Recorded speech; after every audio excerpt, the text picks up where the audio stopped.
One of the things I've always found about Pat McCrory, not only my own experience, but those of many others who knew him or were from Charlotte and interacted with him, is that when they disagreed with him, they couldn't help but like him anyway. He has that particular talent that is so useful in politics of getting people to like you. I mean, we sort of sometimes overanalyze politics, and there are lots of factors that go into it, lots of interesting data to follow. But ultimately, politics is a popularity contest. How many people can you get to vote for you?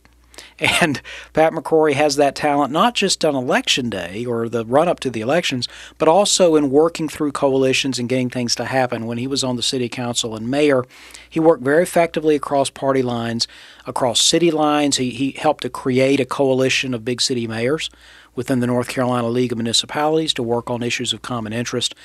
So it's something he actually has a talent for doing, both in the public sector and in his private sector work experience. So I think we see him moving into the governor's mansion and dealing with the North Carolina legislature, controlled by Republicans, in a kind of a similar light. In many ways, he will have it easier pursuing an agenda as governor than he ever had as mayor. Even when he had a city council that had a majority of Republicans, it wasn't this kind of majority, and it wasn't cohesive and led by people who have been around for a number of years trying to get the cats to herd.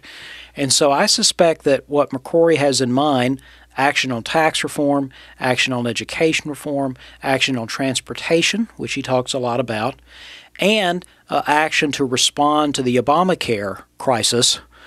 Those are all areas where the legislative leadership and the governor appear to be not in lockstep, but certainly thinking along similar lines.